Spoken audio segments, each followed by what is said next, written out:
I'm Sabrina Zainal, and this is Nightline. The top stories. Government to encourage high-risk group to take COVID-19 booster shots. And witnesses claim seeing victims still alive 5 hours after being reported missing.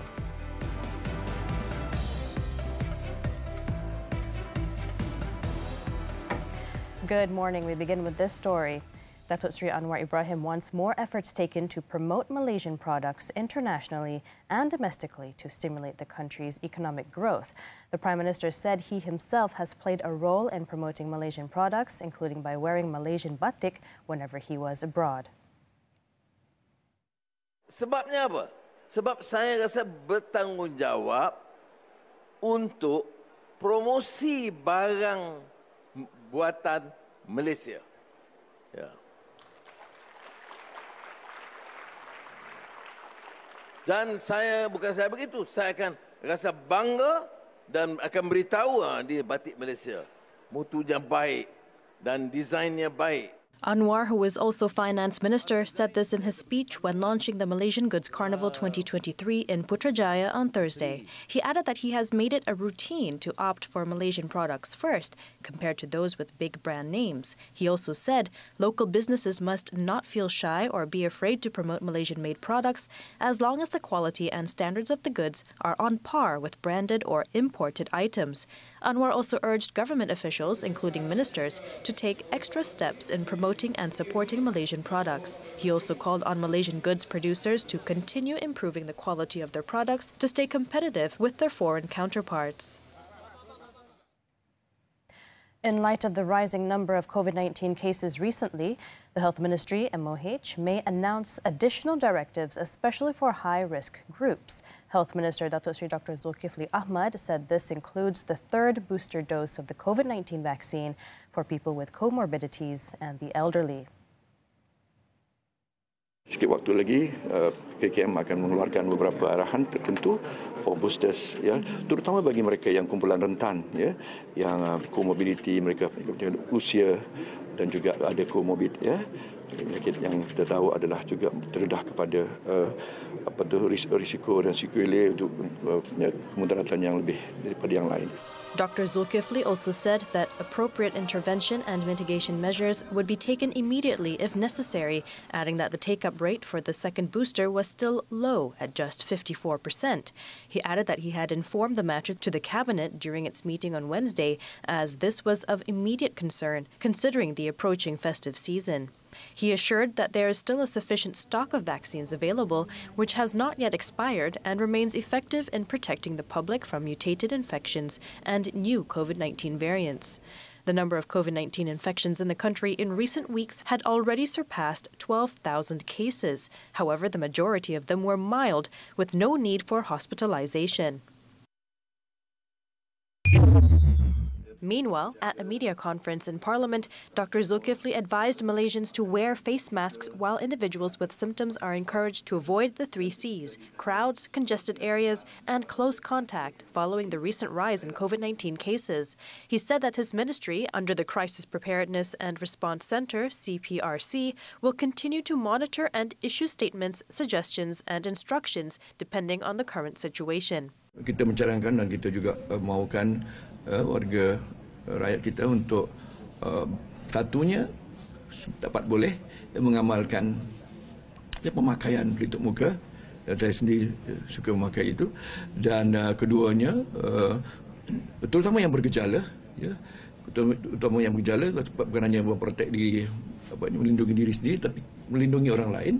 He also said that individuals who test positive and have symptoms are advised to self-quarantine for 5 days. It was reported that COVID-19 cases in the country have risen to 12,757 in the 49th epidemiological week from December 3rd to 9th, compared to 6,796 cases in the week before.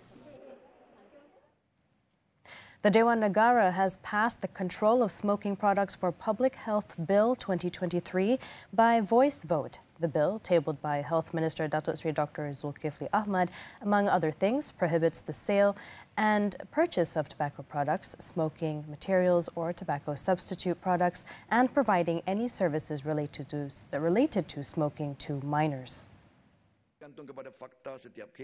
The bill, containing clauses 1 to 54, was tabled for the second reading in the Dewan Negara on Wednesday, before being presented for the third reading and debated by 22 Senate members on Thursday. It also saw the removal of the provision for the Generational Endgame, GEG, prohibiting the sale of tobacco products and cigarettes, as well as banning individuals born on January 1, 2007 onwards from smoking.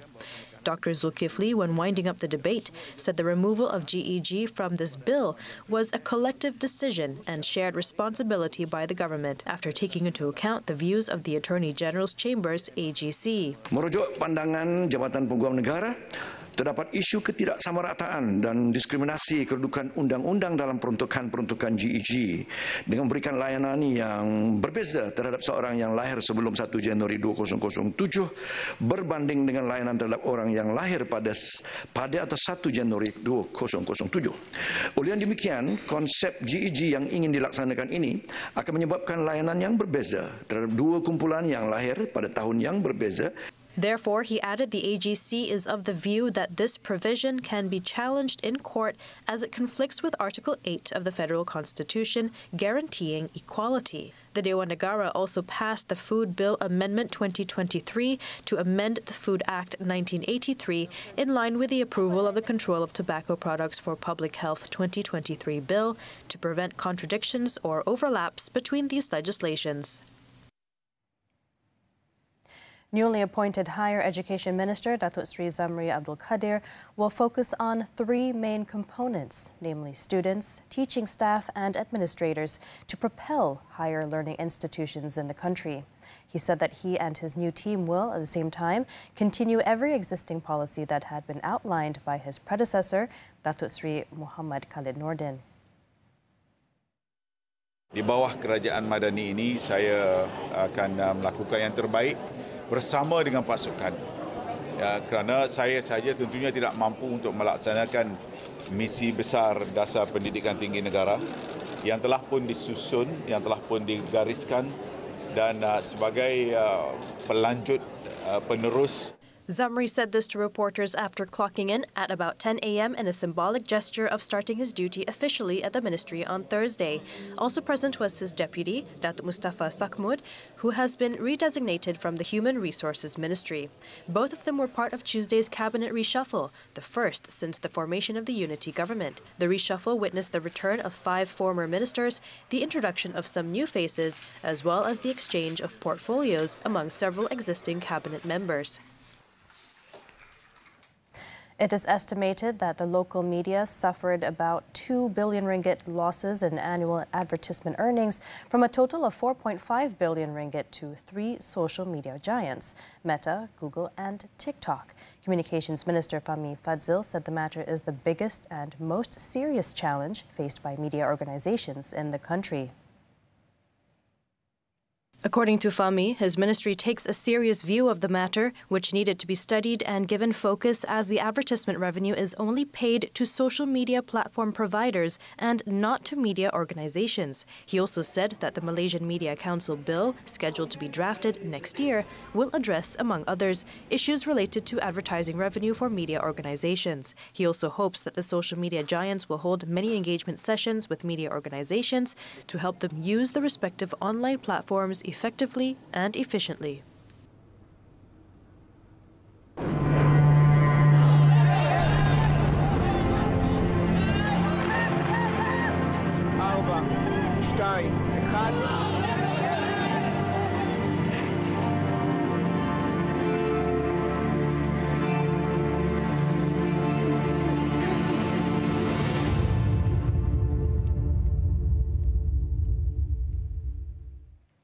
Raja Permaisuri Agong Tunku Azizah Aminah Maimunah Iskandaria received the Darjah Kerabat Yang Amat Dihormati DK, which is the highest award conferred by Selangor royalty from Sultan of Selangor, Sultan Sharafuddin Idris Shah.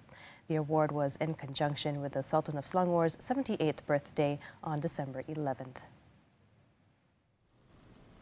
Yang di-Pertuan Agong Al-Sultan Abdullah Riayatuddin Al-Mustafa Billah Shah was also present to witness the special ceremony, which started at 11:30 a.m. at Balairung Sri Istana Alam Shah in Klang on Thursday. Also in attendance were the Tengku Permaisuri of Selangor, Tengku Permaisuri Nurashikin. The royal title was created in 1961 and is conferred on Malaysian royalty as well as foreign royalty as a mark of respect and close friendship with the Sultan of Selangor.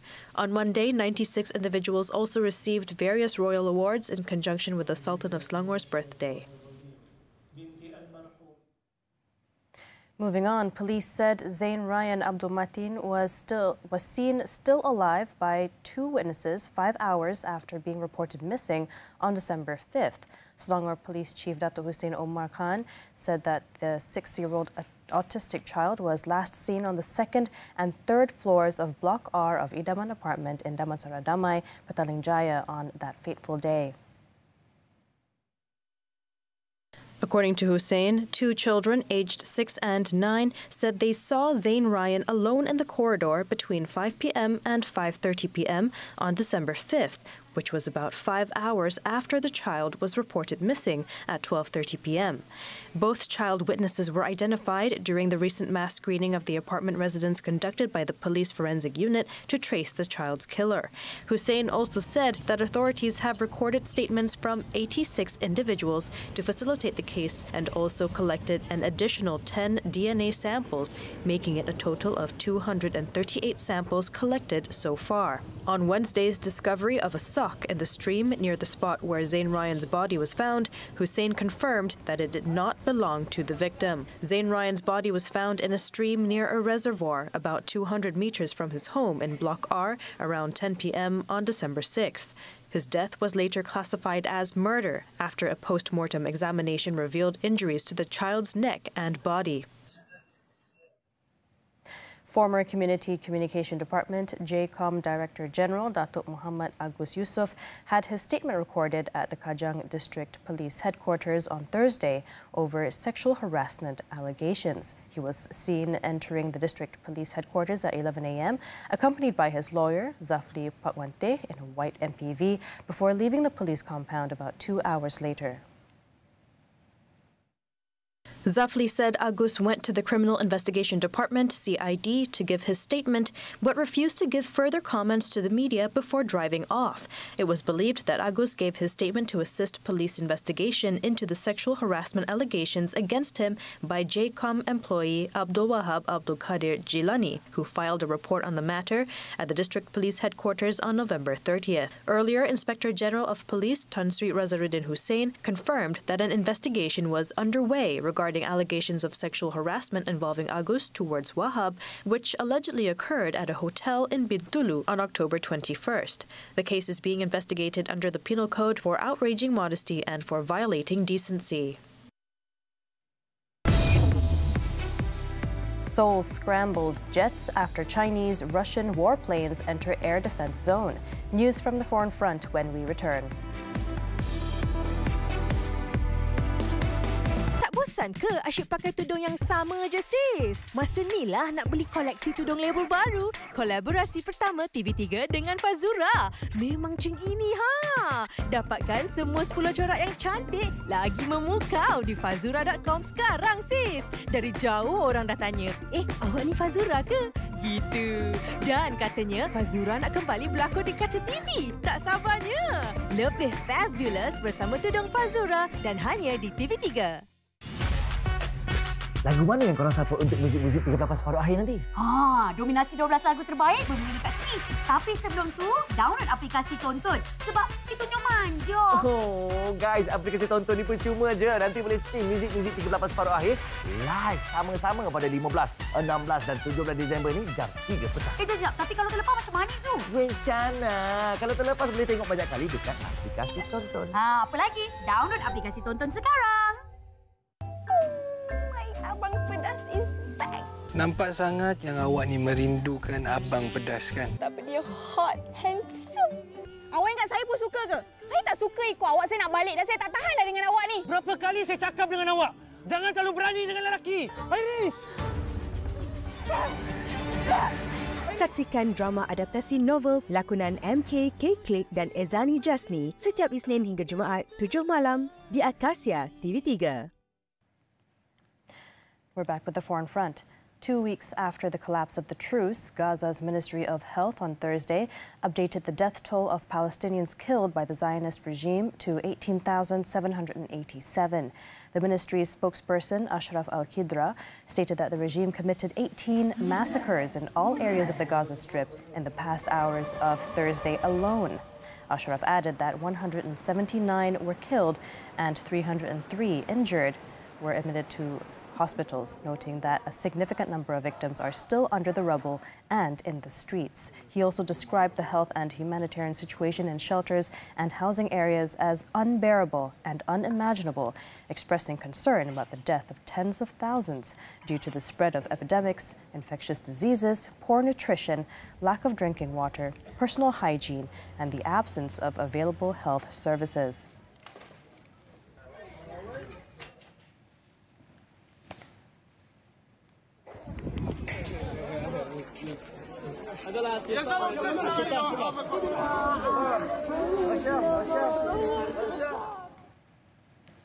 Japanese Prime Minister Fumio Kishida dropped 4 cabinet ministers on Thursday in an attempt to limit the fallout from the biggest financial scandal his ruling party has faced in decades.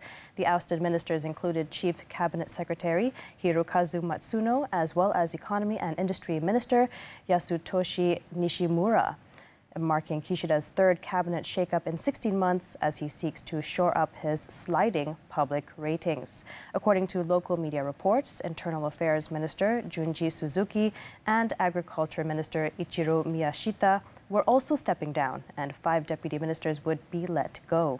All the ministers come from the so-called Abe faction, named after the assassinated former Prime Minister Shinzo Abe, which is the largest and most powerful faction in the ruling Liberal Democratic Party, LDP. It has been reported that Japanese prosecutors have initiated a criminal investigation into the faction over allegations of receiving approximately 500 million yen, or $3.5 million in fundraising proceeds missing from party accounts. Investigators are expected to start searching lawmakers' offices for evidence as early as next week.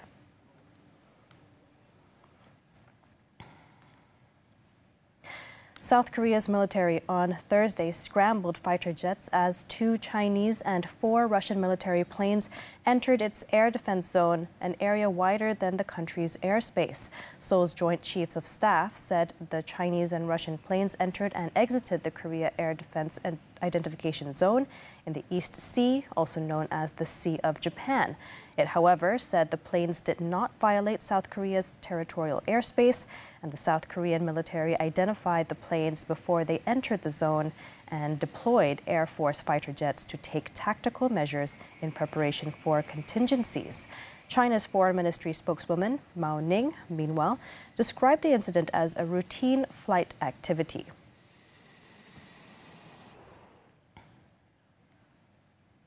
At least 16 people were killed and 6 more were seriously injured after a fiery 17-vehicle pileup on a highway in Venezuela.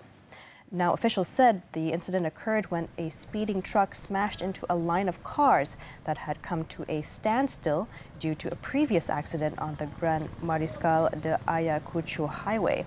It was reported that 17 vehicles had been involved in the incident, and one of them appears to have been transporting a highly flammable liquid. The motorway was undergoing asphalt replacement work, which delayed the arrival of emergency services. 来强降雪，各建筑物下暂缓施工。市政相关部门延长作业时间。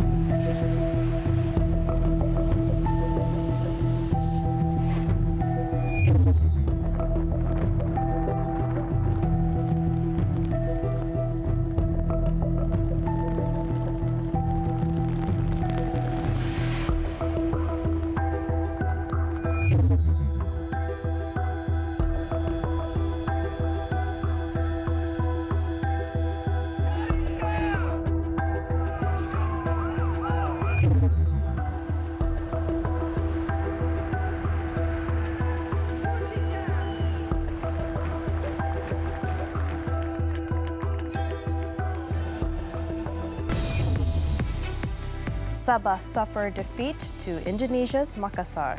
Sports after this breather.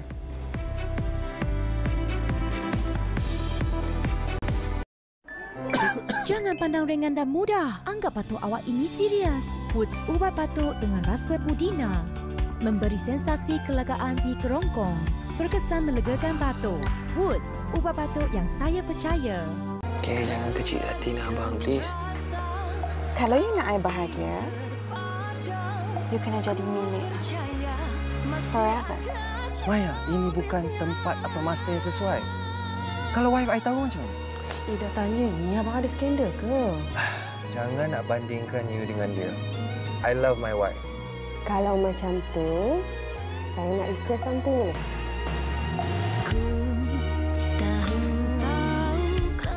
Menu masakan viral apa yang awak suka? Macam-macam rainbow jelly ball, satu lagi kaswi goyang. Menu masakan kampung pun sedap tau. Masak lemak siput sedap, kita ada kerabu, jantung pisang. Banyak lagi. Tapi kan, salah ke kalau isteri gaji lebih besar daripada suami? Saya rasa tak salah, tapi kena pandai uruskan. Lepas taklik, jangan ambil mudah. Salah langkah, menyesal tak sudah. Hidup rumah tangga saling lengkap melengkapi. Itulah pelengkap resep kiri. Semuanya di WHI dan stream HD ditonton. Wanita hari ini. Music 38 separuh akhir pertama. Separuhnya aku di tengah-tengah teriaklah oh sayang tusuk hatiku harus beriku racun.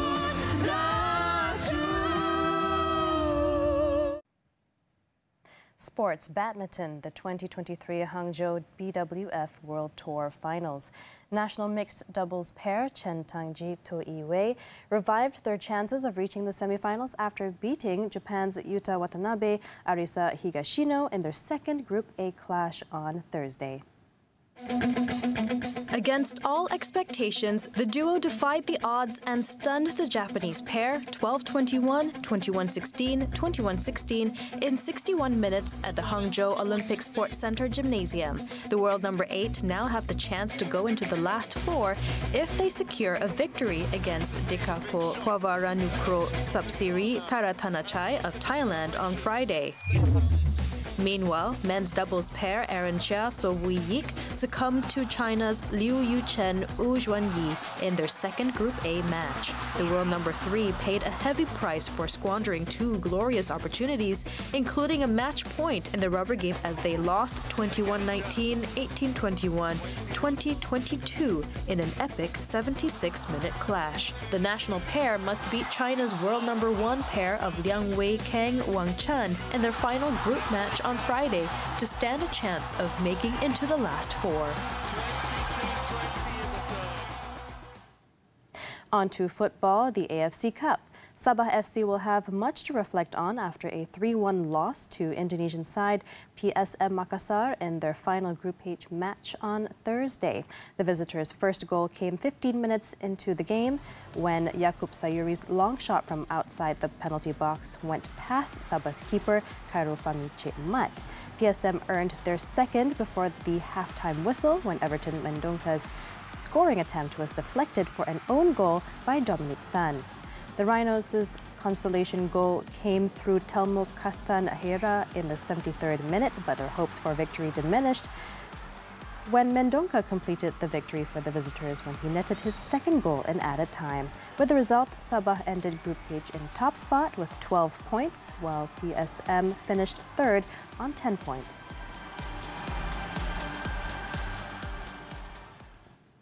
Still on football, Akram Afif scored twice as Al Saad came from behind to beat visitors Al Duhail 3-1 and open a 4-point gap at the top of the Qatar Stars League standings. Al Duhail's Karim Bodiaf deflected header from an Almuez Ali free kick in the 10th minute gave the visitors a lead they would take into the second half. Afif, however, brought Al Sadd back into the match after converting a penalty in the 57th minute.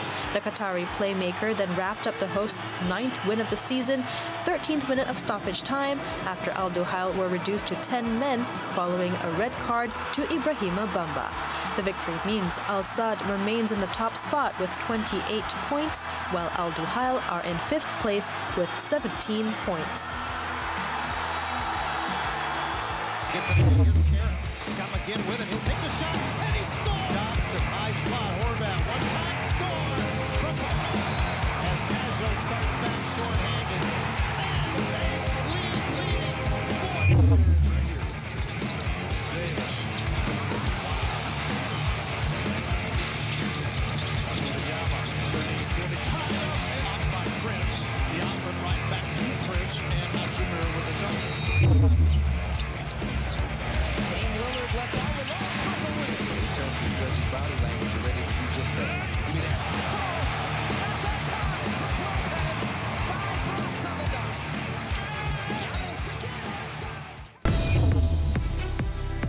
Unemployed man found guilty of murder, sentenced to 30 years and 12 strokes. Don't go away.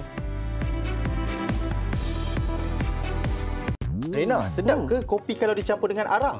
Mana boleh. Kan ada peraturan-peraturan makanan 1985. Boleh kena denda tau. Dan waspada terhadap scam dan terkini ada yang menggunakan nombor telefon kita untuk menipu orang lain. Selain membaca, menulis dan mengira, apa lagi aktiviti lain yang boleh merangsang minda anak-anak kita. Menuju era digital, bank digital turut diwujudkan bagi kemudahan orang ramai. Kupasannya dalam soal wang. Dan banyak lagi di Amy Shai, Isnin hingga Jumaat, 9.30 pagi. Hanya di TV3 dan stream melalui aplikasi Tonton.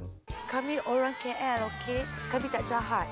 Apa kita dah buat dengan mereka? Sebab tengok kita pun macam nak makan jelas-jelas tu. I rasa anak you yang culture shock. Mak memang tak suka saya berkawan dengan dia tahu. Dia kata gitu macam tu. Anak you tu lagi teruk. Dia umpamakan perigi mencari timber. Dah kantung yang budak ni. Dah kantung kan? Kami orang KL, Khamis hingga Sabtu 9 malam di Lestari TV3 dan stream sekarang melalui Tonton. Luahkan rasa cinta setiap Jumaat bersama TV3 Disember ini. Cinta yang tak terpadam, Derai 1 Disember. Cinta yang dihianati, Kolbu 8 Disember. Cinta yang disalah erti, Wakaf Dosa 15 Disember. Cinta yang tidak memiliki, Adakah Aku Bersalah 22 Disember. Dan Cinta yang Luar Biasa, Nana dan Jam Atuk 29 Disember. Jumaat penuh cinta 10 malam di TV3 dan stream sekarang di Tonton. Thanks for staying with us. In Kelantan, an unemployed man has been sentenced to 30 years in prison and 12 strokes of the cane by the Kota Bharu High Court after he was found guilty of murdering his uncle in Machang 6 years ago. Judge Datuk Roslan Abu Bakar meted out the punishment to the accused, 26-year-old Muhammad Azwan Zulkarnain, after finding the defence had failed to raise a reasonable doubt. The court made the decision after taking into consideration several factors, including of the accused's mental health and drug dependency, as well as the fact that the murder was not premeditated, as the firearm used to kill the victim was found when the accused broke into the victim's home. Muhammad Azwan was charged with murdering 55-year-old Rosmadi Abdul Aziz in Kampung Karila, Temangan on September 4th, 2017. In the incident, the victim died from severe injuries to the abdomen and chest after being shot with his own shotgun by the accused. In Kuala Lumpur, police have completed investigations on the murder of an elderly couple in Kampung Sungai Penchala. City Police Chief Dato' Alauddin Abdul Majid said the investigation papers will be submitted to the Deputy Public Prosecutor's Office within this week for further action. According to Alauddin, the motive behind the murders was due to money. During the investigation, police recorded statements from 12 individuals, including those who had heard the commotion that occurred moments before the murder, as well as the victims' family members. The bodies of the elderly couple, aged 72 and 82, were discovered lying in a pool of blood in the living room of their home in Kampung Sungai Penchala on December 9th. It was believed that the victims were stabbed to death by their 42-year-old son following an argument between them in the house at around 7 p.m. The suspect was later arrested at 10:30 p.m. the same night by police at the Penchala Sprint Highway tunnel heading towards Kuala Lumpur.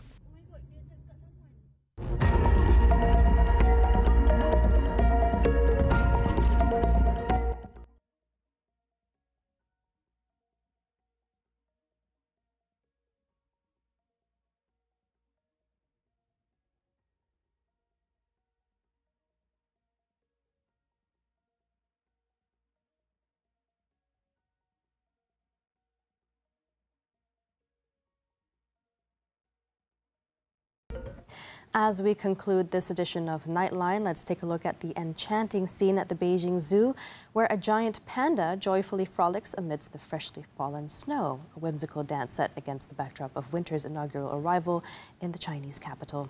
With that, I'm Sabrina Zainal. Thank you for tuning in and stay safe, Malaysia.